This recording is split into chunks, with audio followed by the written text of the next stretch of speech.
हो गया। अच्छा बिस्मिल्लाहिर्रहमानिर्रहीम। देखिए लास्ट टाइम हमने पढ़ा था ए प्लास्टिक एनीमिया पढ़ा था। आज जो हम पढ़ने जा रहे हैं उस एनीमिया का नाम है मेगैलो ब्लास्टिक एनीमिया। कौन सा नाम है? ये देखो, ये मेगैलो, सुनते रहो बस। ये megaloblastic anaemia. Okay, megalo, mega mean large, ठीक है ना। ब्लास्टिक स्टेज होती है, एरिथ्रोसाइट्स होती है ना, जब ग्रो करते हो तो ब्लास्टिक स्टेज होती है। तो उस वक्त एरिथ्रोसाइट आरबीसीज का जो साइज होता है, आरबीसी साइज जो है वो क्या हो जाता है, इन लार्ज हो जाता है, यानी कि नॉर्मल साइज से उसका साइज बड़ा हो जाता है। तो हम इस कंडीशन को बोलते हैं, इसलिए हम इस अनीमिया को कहते हैं मेगैलो ब्लास्टिक अनीमिया। ये नाम शो कर रहा है अनीमिया मेगैलो ब्लास्टिक, ठीक है। तो उन्होंने देखा, पता लग गया ना मेगैलो ब्लास्टिक अनीमिया क्यों कहते हैं, क्योंकि जो ब्लड के अंदर रेड ब्लड सेल्स होते हैं वो नॉर्मल अगर इस साइज में है तो अब वो कितने साइज के, इस साइज के, बड़े साइज के हो गए। ओके, अब पता लग गया ना, इसलिए इसको क्या कहते हैं, मेगैलो ब्लास्टिक अनीमिया, ठीक है। तो ये देखा गया है, इधर देखो बच्चे, ये देखा गया है कि मेगैलो ब्लास्टिक एनीमिया किन पेशेंट्स को होता है। वो कहता है कि ऐसे पेशेंट जिनकी खुराक में फोलिक एसिड ना हो, या उनको फोलिक एसिड की कम ज्यादती हो जाए, या उनका फोलिक एसिड अब्जॉर्ब ना हो, अब्जॉर्ब ना हो, या कुछ ऐसी ड्रग्स हैं जो फोलिक एसिड को डिस्टर्ब कर रही हैं, ठीक है ना। तो उसमें जो होता है ना डीएनए की डेफिशिएंसी, तो अब इस फोलिक एसिड की डेफिशिएंसी से जो अनीमिया होता है उसको हम क्या बोलते हैं, मेगैलोब्लास्टिक अनीमिया। एक और किस्म का होता है, उसे कहते हैं विटामिन बी 12, विटामिन बी 12। तो विटामिन बी 12 की भी डेफिशिएंसी हो जाए ना तो उससे क्या होता है, मेगैलोब्लास्टिक अनीमिया। अनीमिया का मतलब होता है कि खून की कमी, आम लफ्ज़ों में, लेकिन बेसिकली किसकी कमी होती है, हीमोग्लोबिन की कमी। किसकी कमी, हीमोग्लोबिन। हीमोग्लोबिन एक प्रोटीन है और वो किसके अंदर होती है, रेड ब्लड सेल्स में। रेड ब्लड सेल कहाँ होते हैं, ब्लड में। तो इसके अंदर ब्लड की कमी होगी तो आरबीसी की भी कमी होगी, आरबीसी की कमी होगी तो हीमोग्लोबिन की भी कमी होगी। वो क्या बात समझ आ गई ना। तो बेसिकली जो फोलिक एसिड है और ये बी 12 है, तो ये इन दोनों की डीएनए सिंथेसिस में इन्वॉल्व होता है, तो जिसकी वजह से ना आरबीसीज बनते हैं, जिसमें रेड ब्लड सेल्स बनते हैं। जब रेड सेल ब्लड नहीं बनेंगे तो साथ में अनीमिया भी हो जाएगा। क्लियर हो गया। तो इसलिए फोलिक एसिड और बी 12, इसका मतलब है अगर मैं वो, देखिए हमने कोई भी अनीमिया हो ना तो कौन सी चीज़ें पढ़ते हैं, इंट्रोडक्शन। क्या पढ़ते हैं, इंट्रोडक्शन। फिर क्या पढ़ते हैं, इंट्रोडक्शन के बाद क्या पढ़ते हैं, हाँ सिम्टम्स। क्या पढ़ते हैं, सिम्टम्स। उसमें सिम्टम्स क्या होते हैं, चले हम यहाँ पे इंट्रोडक्शन के बाद सोर्स भी कर लेते हैं। क्या है, सोर्स, जो प्रॉपर सोर्स होता है, ठीक है। फिर क्या होते हैं, सिम्टम्स, ठीक है। और फिर क्या होता है, कॉज, और फिर क्या होता है, ट्रीटमेंट, ठीक है ना। अगर आपके पास कोई भी एनीमिया का पेशेंट आता है तो सबसे पहले आप उसका इंट्रोडक्शन करेंगे कि इस एनीमिया के इंट्रोडक्शन है क्या है। फिर उसके बाद करेंगे कि इसकी काजेज क्या है, इसकी काज क्या है, इसकी वजह क्या है। तीसरा क्या, इसके अंदर सिम्टम्स कैसे पाए जाते हैं, क्या अलामात होते हैं कि हम कहते हैं इसे मेगैलोब्लास्टिक एनीमिया है, फोलिक एसिड की डेफिशिएंसी इसकी वजह से, ठीक है ना। फिर इसका ट्रीटमेंट करते हैं। फिर क्या करते हैं, ट्रीटमेंट करते हैं। क्लियर हो गया ना। अगर तुम्हारे पास पैसे, तुम रोटी नहीं खाए, भूखे हो, तो उसकी कोई वजह होगी ना। एक वजह है कि तुम्हारे पास पैसे नहीं है, तो मैं तुम्हें पैसे दे दूंगा, तुम्हारी डेफिशिएंसी ख़त्म हो जाएगी, तुम्हारा प्रॉब्लम भी ख़त्म हो जाएगा। ओके, तो जब मैंने, अब देखिए, अब फोलिक एसिड का इंट्रोडक्शन क्या, मैं इसका डिस्कस कर रहा हूँ, anaemia due to the folic acid deficiency. अगर अलहदा से भी सवाल आ जाए ना कि फोलिक एसिड डेफिशिएंसी अनीमिया कैसा अनीमिया है, तो उसका इंट्रोडक्शन क्या होगा, anaemia due to deficiency of folic acid. Deficiency का मतलब क्या है, कमी होना, ठीक है। पहला लफ्ज क्या हो गया, anaemia due to deficiency deficiency of folic acid, ठीक है। फोलिक एसिड एक विटामिन है, ओके। तो फोलिक एसिड की कमी हो जाए तो उसमें क्या होता है, अनीमिया होता है, ठीक है। और इसका जो सोर्स होगा, इसका जो सोर्स होगा किसका भला, फोलिक एसिड का, फोलिक एसिड का जो सोर्स होगा वो क्या होगा, लीव एग होगा, क्या होगा, देखिए उसमें क्या होगा जी, उसमें होंगे जी आपके पास जो सोर्स है वेजिटेबल्स होंगे, क्या होंगे, वेजिटेबल्स। कौन सी, जो ग्रीन लीफी पार्ट्स हैं, जो सब पत्तों वाली सब्जी होती है ना, तो उसमें इसकी कमी होगी, ओके। मेरी बात समझ आ गई ना, है। ग्रीन फ्रूट्स होंगे, हैं, ये मीट होगा, गोश्त, क्या होगा, गोश्त में होगा, और पोल्ट्री में होगा, पोल्ट्री में होगा, डेयरी प्रोडक्ट्स में होगा, लीवर, लीवर और फिश, ये इसके और लिग्यूमेंट्स इसके एक बहुत अच्छे सोर्स हैं, किसके भला, फोलिक एसिड। अगर एक आदमी, तो फिर अब इसकी जो इसकी काज क्या होगी, यही होगी ना कि एक आदमी वेजिटेबल्स नहीं लेता, फ्रूट नहीं लेता, और मीट नहीं लेता, गोश्त नहीं खाता, लेकिन उसकी बैलेंस डाइट नहीं है, ठीक है। तो अक्सर ये देखा गया है कि जो आपने डाइट है भी और आपने उसको ओवर कुक कर दिया है, ओवर कुक कर दिया, तो उन लोगों में भी जो सब्जियां बड़े ऐसे फड़का के गर्म से उबाल के गर्म कर करके भून के खाते हैं, उनमें भी कमी हो जाती है। क्लियर, देखो वेरी सिंपल पता है ना भाई, आपकी खुराक अच्छी होनी चाहिए ताकि आपको फोलिक एसिड की डेफिशिएंसी नहीं होनी चाहिए, ठीक है ना। क्लियर हो गया ना। तो काज एक तो ये है कि आपने डाइट इनटेक कम ली है, आपने डाइट, देखिए अब हम क्या पढ़ रहे हैं, काज पढ़ रहे हैं, काज पढ़ रहे हैं कि लो डाइट है, intake of diet containing folic acid, low intake diet, low intake of diet, okay. फिर दूसरा क्या था, आप खुराक ले रहे हैं, आपकी डिमांड बढ़ गई है, लेकिन खुराक आप वही ले रहे थे, बस एक फीमेल है, ठीक है, तो उसे प्रेगनेंसी नहीं थी, वो एक XYZ 5 मिलीग्राम पर डे ले रही थी, तो जब वो प्रेग्नेंट हो गई तो अब उसको एक्स्ट्रा फोलिक एसिड की ज़रूरत थी, लेकिन उसने एक्स्ट्रा नहीं ली, तो इसलिए उसको फोलिक एसिड की डेफिशिएंसी हो जाएगी, तो फिर अनीमिया भी हो जाएगा, तो फोलिक एसिड डेफिशिएंसी अनीमिया होगा। एक क्या होगी, इंक्रीज, लो इनटेक आपने कम ली, फिर क्या होता है, इंक्रीज डिमांड, इंक्रीज डिमांड होते हैं, ओके। समझ आ गया ना, इंक्रीज डिमांड हो गई, मेरे बच्चे समझ आ गए ना। फिर इसके बाद क्या होगा, लो इनटेक होगा, डिमांड जो है वो क्या हो जाएगी, इंक्रीज हो जाएगी। एक वो लोग जो अल्कोहलिज्म करते हैं, क्या करते हैं, अल्कोहलिज्म, यानी कि अल्कोहल पीते हैं, अल्कोहलिज्म, तो अल्कोहलिज्म की वजह से भी किसकी कमी हो जाती है, फोलिक एसिड की कमी हो जाती है, ठीक है।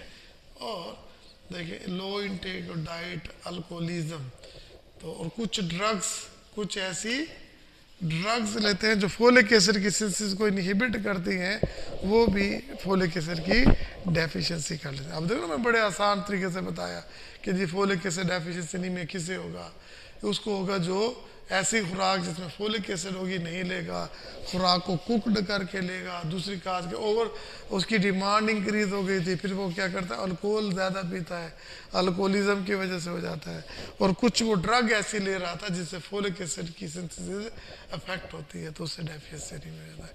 ये बात समझ आ गई। ये दूसरा काज पढ़ लिया, क्या पहले इंट्रोडक्शन किया, फिर उसका काज बताया और उसके सोर्सेज बताए कि फोलिक एसिड किस में होती है, इसके लिए। तो अब सिम्टम्स हैं, देखो बेटा कोई सिम्टम्स होते हैं ना, मतलब आपने टेस्ट नहीं पढ़ा, आप बातें करके थोड़ी अपने आप को इंटेलिजेंट प्रूव करोगे, ठीक है ना। तो सिम्टम्स होती हैं कि आई बाई शाइन करेगा, मुंह झुका के बैठ जाएगा कि मुझे आता नहीं है, तो इसके चेहरे पे कॉन्फिडेंस नहीं होगा, तो इनमें भी कोई काजेज सिम्टम्स होते हैं। बेटा याद रखो फोलिक एसिड में जो मेन सिम्टम्स होते हैं, एक तो वीकनेस होती है, फटीग होती है, ठीक है ना, और उसके हाथ में एडीमा हो जाता है, हाथ मुँह फूल जाते हैं, ठीक है ना, और हेड एक होती है। क्या होती है? हेड एक की औरतों वाली बीमारी है, सर में दर्द रहता है, हाथ पाँव में स्वेलिंग हो जाती है। क्लियर हो गया? तो इस तरह ये के अंदर ये बात होती है। फिर ट्रीटमेंट क्या होगा? ट्रीटमेंट क्या होना चाहिए कि उसे फोलिक एसिड की टेबलेट मिलती है 5 मिलीग्राम में, दिन में 3 दफ़ा उसे फोलिक एसिड की टेबलेट दे देते हैं, और उसे कहते हैं आप अंडा बैलेंस डाइट खाएं, फ्रूट्स लें, वेजिटेबल्स लें, लीवर किसे कहते हैं? ये कलेजी को कहते हैं। तो इसे ये खिलाएं ताकि इसका फोलिक एसिड का लेवल ठीक हो जाए। ठीक है, तो याद रखने के लिए क्या है? फटीग, वीकनेस, ठीक है ना, डिजीनेस, और साथ में क्या होता है जी? अपना अडीमा और हेड एक। ठीक है, क्लियर हो गया? तो ये इसके अंदर ये प्रॉब्लम आती है। किसके अंदर बोला? मेगालोब्लास्टिक में, फोलिक एसिड डेफिशिएंसी में। अब दूसरा आता है B12 डेफिशिएंसी। हमने क्या कहा था ना कि हमने कहा anaemia due to deficiency of vitamin B12 and folic acid is known as megaloblastic anaemia. तो फोलिक एसिड के तो हमने ये चीज़ें डिस्कस कर ली हैं। अब यही चीज़ें हम डिस्कस किसकी करेंगे? अब B12 की। किसकी करेंगे? B12। तो हम इसको यूं भी कह सकते हैं कि B12 deficiency anaemia. B12 deficiency का मतलब क्या होता है? कमी हो जाना। क्या हो जाना? कमी। तो वही देखिए, अब वो उसकी काज इंट्रोडक्शन क्या होगा? वही होगा इंट्रोडक्शन। क्या होगा? Anaemia due to less intake of diet containing B12, यानी कि ये लेस डाइटली कंटेनिंग B12 ली। ओके, तो जिन जिन खुराक में विटामिन B12 की मौजूदगी होगी वो क्या होगा? एग होगा, लीवर होगा, वेजिटेबल्स होंगी, लेग्यूमेंट्स होंगे, जूसेस होंगे। तो इनके अंदर क्या होता है? मुरगन ग़िज़ाएं जो होती है ना, तो इनके अंदर भी विटामिन B12 होता है। ओके, समझ आइए ना? तो सिम्टम्स क्या होंगे? सिम्टम्स क्या होंगे? देखो इसके सिम्टम्स क्या होंगे। देखिए, एक तो होगा पेल कलर, स्किन का कलर क्या हो जाएगा? पेल हो जाएगा। ठीक है, अब जिसकी स्किन पेल कलर की है तो वो देख ले कि हो सकता है कि अब ये बच्चा बैठा है, ठीक है ना, हो सकता है ये गोश्त ना खाता हो, गोश्त ना खाते से गोश्त अच्छा ही नहीं लगता, ठीक है ना, हो सकता है कि फ्रूट्स ना खाता हो सकता है कि लीवर, किडनी, कलेजी वगैरह इसको अच्छी ना लगती हो सकता है ना। तो आप गोश्त खाते हैं? ज़्यादा थोड़ा खाते हैं? बहुत थोड़ा, इतना नहीं, ठीक है ना। 12 जो भी है, देखिए पेल कलर हो जाएगा। क्या हो जाएगा? पेल कलर होगा। इसको भी वीकनेस होगी, इसको भी वीकनेस होगी। ओके, इसके अंदर इसके अलावा इसको क्या होगा? इंसोम्निया होगा, ऐसे रात को नींद कम आएगी, इंसोम्निया होगा। इंसोम्निया का मतलब क्या होता है? नींद का ना आना, ठीक है। इसे डायरिया होगा, इसे क्या होगा? डायरिया होगा। ऊपर से भूख भी, एनोरेक्सिया, इसे भूख की कमी होगी। क्या होगी? भूख की कमी होगी। तो अभी हम ये कह रहे थे कि ना, अब इसकी क्या क्या सिम्टम, अलामात क्या होंगी? वीकनेस होगी, इंसोम्निया होगा, एनोरेक्सिया, भूख की कमी हो जाएगी, लॉस ऑफ एपिटाइट। क्या लिखेंगे? लॉस ऑफ एपिटाइट होगा, डायरिया होगा, पेल स्किन होगी, और ज़ाहिर है जो बंदा खाएगा भी नहीं और उधर से डायरिया भी हो जाए, ठीक है, तो उसको क्या, उसे वीकनेस नहीं होगी? यकीनन उसे वीकनेस होगी, ठीक है। तो फिर इसका मतलब है इसकी काज भी तो हमें देखनी है ना, है। देखिए काज इसकी पहले हमने क्या बताया कि इसकी अब्जॉर्प्शन जो है ना, एक बात याद रखना, ये देखिए ये स्टमक है, ये क्या है? स्टमक है, यहाँ पे पेरिएटल सेल्स होते हैं, ये हाइड्रोक्लोरिक एसिड पैदा करते हैं, हाइड्रोक्लोरिक, हाँ, एसिड। तो ये एक और चीज़ पैदा करते हैं, वो प्रोटीन होती है। क्या होती है? प्रोटीन। इस प्रोटीन का नाम होता है intrinsic factor, intrinsic factor, intrinsic factor होता है, ठीक है ना। ये इंट्रिंसिक फैक्टर क्या करता है? खुराक से फोलिक एसिड को अपना ये B12 को अलहदा कर लेता है, ठीक है। तो ये B12 की अब्जॉर्प्शन करने के लिए ये इंट्रिंसिक फैक्टर ज़रूरी होता है। अगर आपका इंट्रिंसिक फैक्टर नहीं होगा, B12 आप खुराक में लेंगे भी तो वो एब्जॉर्ब नहीं होगा, वो खून में नहीं पहुंचेगा, खून में नहीं पहुंचेगा, ठीक है। अच्छा, फिर क्या होता है? कंजेंटियल। ये हमारे B12 की डेफिशिएंसी आम लोगों को होती ही नहीं है, क्योंकि हमारे जो लार्ज इंटेस्टाइन है वहाँ पे क्या है? बैक्टीरिया होते हैं। क्या होते हैं? और वो बैक्टीरिया क्या पैदा करते हैं? B12। हम खुराक में लें या ना लें, इंटेस्टाइन में भी बैक्टीरिया B12 पैदा कर रहे हैं। और बात समझ आ गई ना? तो इसका मतलब इंट्रिंसिक फैक्टर होगा, लैक ऑफ इंट्रिंसिक फैक्टर होगा। अच्छा, फिर क्या होता है? ये बैक्टीरिया B12 पैदा कर रहे हैं, ठीक है। अगर आप किसी के इंटेस्टाइन का ऑपरेशन करके उसकी गैस्ट्रोरेक्टमी कर लें, ठीक है, उसकी इंटेस्टाइन का ऑपरेशन कर लें, देखिए गैस्ट्रोरेक्टमी, ठीक है ना, कर दें, तो उससे क्या होगा? वो B12 पैदा नहीं होगा, तो B12 डेफिशिएंसी हो जाएगी ना। फिर इसी जगह पे अगर कोई इन्फेक्शन हो जाए, ठीक है, मतलब टेप फॉर्म आ जाता है। टेप फॉर्म कहता है कि B12 मैं इस्तेमाल करूँगा, लेकिन वो करीब बैठा है इंटेस्टाइन में, वो इस्तेमाल कर लेता है। जब B12 विटामिन B12 को टेप वर्म है, ये कीड़े हैं ना, तो टेप वर्म जो है, अगर ये आपका B12 को ऑब्जर्व कर लेंगे तो क्या ख्याल है आपका कि B12 की डेफिशिएंसी नहीं हो जाएगी? देखिए उससे भी डेफिशिएंसी हो जाएगी। तो एक कुछ ये देखिए ये competition for fish tape worm in infestation, ठीक है। फिर बैक्टीरियल ब्लाइंड लूप सिंड्रोम, ये मैं बताऊंगा इसके मतलब, ठीक है ना।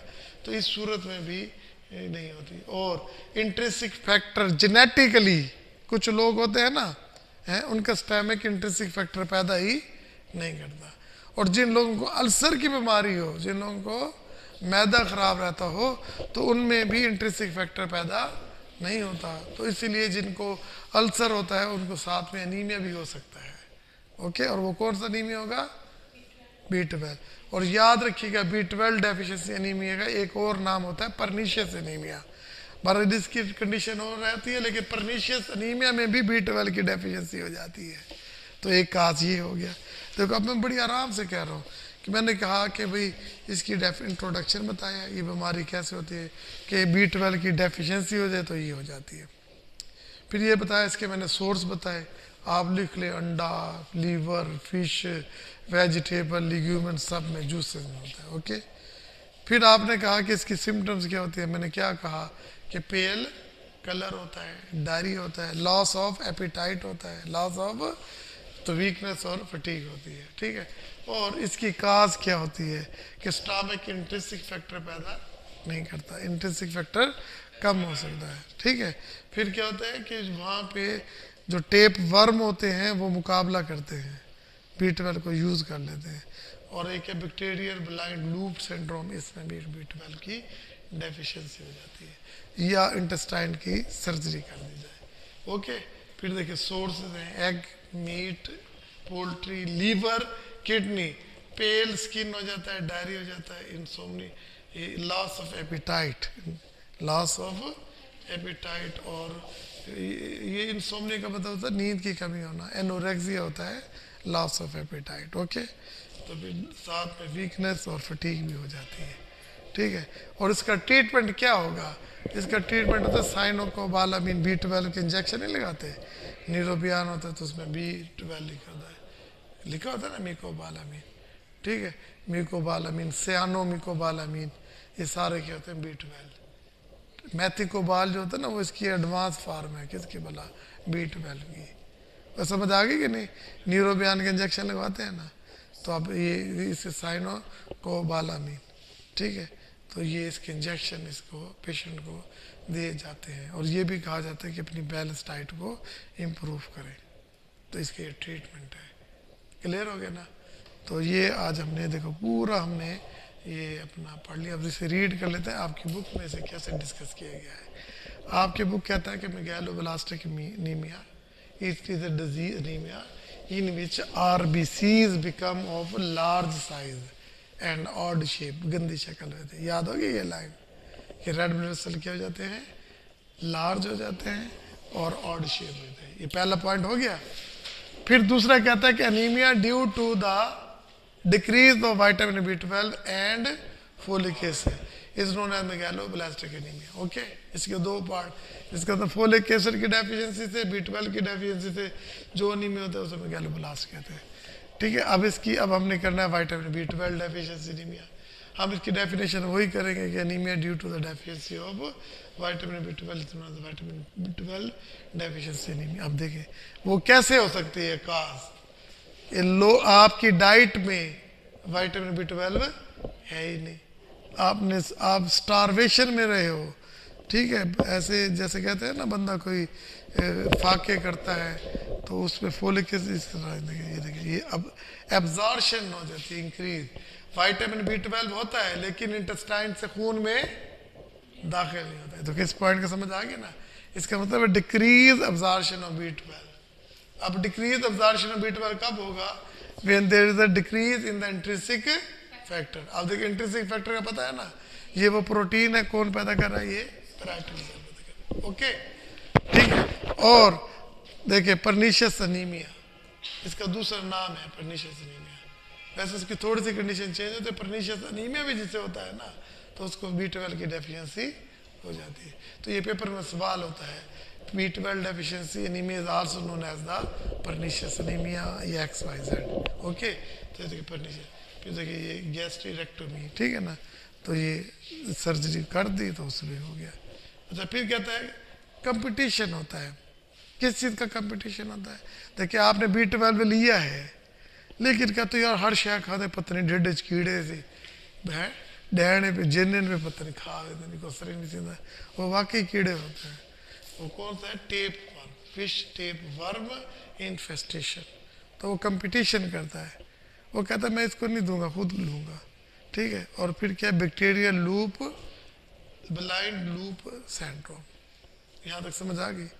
देखिए आप सोर्सेज हैं, देखिए आपके पास एग है, मीट है, पोल्ट्री है, लीवर है, किडनी है।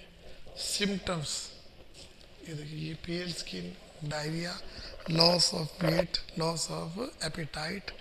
ठीक है, क्लियर है? जब भूख ही नहीं लगेगी हैं, जब डायरिया भी साथ हो जाएगा हैं, तो उस वक्त पे वीकनेस फटीग भी तो लाजमी होगी। तो ये देखिए ये सारे हो गए।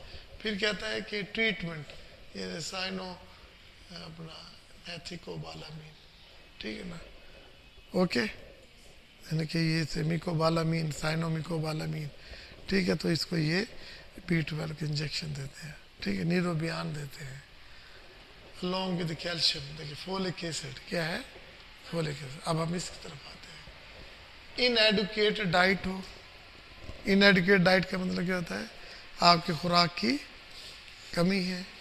फिर क्या कहता है? अल्कोहलिज्म है। फिर क्या कहता है? एक्सेसिव कुकिंग है, ज़्यादा पका दिया है।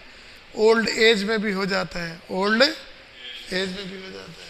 स्टारवेशन का मतलब क्या होता है? कैथ में भी हो जाता है। ओके, अच्छा, फिर कहता है कि मेल एब्जॉर्प्शन कैसे होती है? तो कुछ ड्रग्स हैं, ठीक है, ये बारबिचूरेट्स और एक इथेनॉल अल्कोहल, ठीक है। कहा था ना अल्कोहलिज्म में फोलिक एसिड की डेफिशिएंसी हो जाती है। फिर इंक्रीज डिमांड प्रेगनेंसी में भी और लैक्टेशन में। प्रेगनेंसी का पता है, लैक्टेशन का पता है, जो माएँ बच्चों को दूध पिलाती हैं उनमें भी मेगालोब्लास्टिक एनीमिया हो जाता है। और वजह क्या होती है? फोलिक एसिड डेफिशिएंसी एनीमिया, ठीक है। तो इसलिए इंक्रीज डिमांड हो गई, आपने वही फोलिक एसिड एक्स्ट्रा दिए नहीं, तो इसमें तो बहुत सारी प्रॉब्लम है। तो इवन के बच्चों का जो सेंट्रल नर्वस सिस्टम होता है ना, वो अफेक्ट हो जाता है। और इवन जब डिलीवरी हो जाती है ना, तो उसमें फिर फीमेल का ब्लड रुकता ही नहीं है, इसलिए ना जब भी प्रेग्नेंट वुमन होती है तो उसको फोलिक एसिड की डब्बी दे दी जाती है कि तुम सुबह शाम खाओ। Other drug which impair the DNA metabolism, तो उसमें क्या थे कि मरकेप्टो प्यूरिन्स और फ्लोरोयूरासिल और साइटोसिन, ये ड्रग का नाम याद कर लेना। ये डीएनए सिंथेसिस को इम्पेयर करती है, डीएनए को बनाने नहीं देती। जब डीएनए नहीं बनेगा तो सेल नहीं बनेगा, जब सेल नहीं बनेगा तो आरबीसी भी तो सेल है, वो नहीं बनेगा। जब आरबीसी नहीं बनेगी तो हीमोग्लोबिन नहीं बनेगा, जब हीमोग्लोबिन नहीं बनेगा तो आपको अनीमिया तो होगा, और वो अनीमिया कौन सा कहलाएगा? Megaloblastic anaemia. ओके, ठीक है ना। अभी याद रखना कौन से ड्रग्स हैं, फ्यूरोयूरासिल, फ्लोरोयूरासिल, मरकेप्टो प्यूरिन, मरकेप्टो प्यूरिन और साइटोसिन। ठीक है, इसके मैं यूज बता दूंगा आपको बाद में। तो ये सारा हमने ये पढ़ा। फिर देखिए कुछ ये पढ़ी कि जो इनके सोर्सेज हैं, देखिए वेजिटेबल लिग्यूमेंट्स कहते हैं, जो अजनास होते हैं ना, छोले चने बीजों वाले फलियों वाले, वो वेजिटेबल लिवर फिश में ये पाए जाते हैं। तो ये मैंने जर्नल आपको पढ़ाया, तो कोई क्वेश्चन हो तो पूछ लें। ठीक है ना, आज में हमने यही पढ़ा मेगालोब्लास्टिक एनीमिया।